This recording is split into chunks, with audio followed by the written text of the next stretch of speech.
சீசன்கள்ல பணப்பெட்டி எடுத்துட்டு போற வாய்ப்பு யாராவது ஒரு நபருக்கு தான் கிடைக்கும். இந்த நிமிஷத்துல இருந்து உங்க பணப்பெட்டியோட வேல்யூ ஏறிக்கிட்டே இருக்கும்.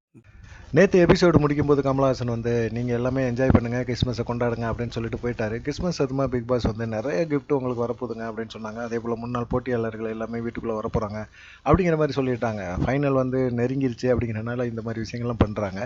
சரி, என்னென்ன கிஃப்ட் வரும் அப்படின்னு சொல்லி எதிர்பார்க்கும்போது பார்த்தீங்கன்னா பணப்பெட்டியை கொண்டாந்து வச்சுட்டாங்க. 9 லட்சம் இந்த இதுலேருந்து நிமிஷத்துலேருந்து பணம் ஏறிக்கிட்டே இருக்கும்.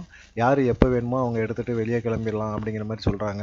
இந்த மாதிரி சமயத்தில் வந்து பார்த்திங்கன்னா ஒரு பணப்பெட்டி இல்லை, 2 பணப்பெட்டி இந்த இதில் வைக்கிறாங்க. அதனால் யாராவது 2 பேர் எடுத்துகிட்டு வெளியே கிளம்புறதுக்கு வாய்ப்புகள் அதிகமாக இருக்குது அப்படிங்கிற மாதிரி தெரியுது. இதில் ஏற்கனவே பார்த்திங்கன்னா விசித்ரா வந்து இனிமேல் கேமு கொஞ்சம் டஃப்பாக போகிறதுக்கு வாய்ப்பு இருக்குது, அதனால் நான் விளையாட விரும்பலை அப்படிங்கிற மாதிரி சொல்லியிருந்தாங்க. அது இல்லாமல் அவங்க ஃபேமிலி வந்துட்டு போன பிறகு அவங்க ஃபேமிலி ஞாபகமாக இருந்துகிட்டு இருக்காங்க. அதனால் வந்து நானும் வெளியே போகிறதுக்கு பணத்தை ஏதாவது ஒரு பெரிய அமௌண்ட்டு நல்ல அமௌண்ட்டாக வந்துச்சுன்னா எடுத்துகிட்டு வெளியே போகிறதுக்கு வாய்ப்புகள் அதிகமாக இருக்குது அப்படின்னு அவங்க சொல்லிகிட்டு இருக்காங்க.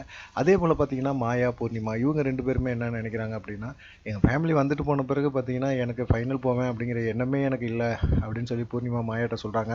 அதனால் ஒரு 15 லட்ச ரூபா வந்துச்சுன்னா நான் எடுத்துகிட்டு நான் கிளம்பிடுவேன் அப்படிங்கிற மாதிரி பூர்ணிமா சொல்கிறாங்க. மாயாவும் அதான் சொல்கிறாங்க, எனக்கும் ஃபைனல் மேலே நம்பிக்கை இல்லை, அதனால் வந்து நம்ம டைட்டில் அடிப்போங்கிற நம்பிக்கையெல்லாம் இல்லாத காரணத்தினால நானும் ஒரு பெரிய அமௌண்ட் வந்துச்சுன்னா எடுத்துகிட்டு கிளம்பிடுவேன், 2 பேருமே பணத்தை எடுத்துகிட்டு நம்ம கிளம்பிடுவோம், ஏன் பிக் பாஸ் வீட்டுக்குள்ளே உட்காந்துட்டு இவங்க கூட போராடிக்கிட்டு மல்லு கட்டிக்கிட்டு கடைசியில் வந்து ஃபைனல் வரைக்கும் போயிட்டு பணமே இல்லாமல் போகிறதுக்கு ஏதோ ஒரு அமௌண்ட் கிடைக்குது இல்லை, அந்த அமௌண்ட்டை எடுத்துகிட்டு போயிடுவோம் அப்படிங்கிற மாதிரி பேசுகிறாங்க.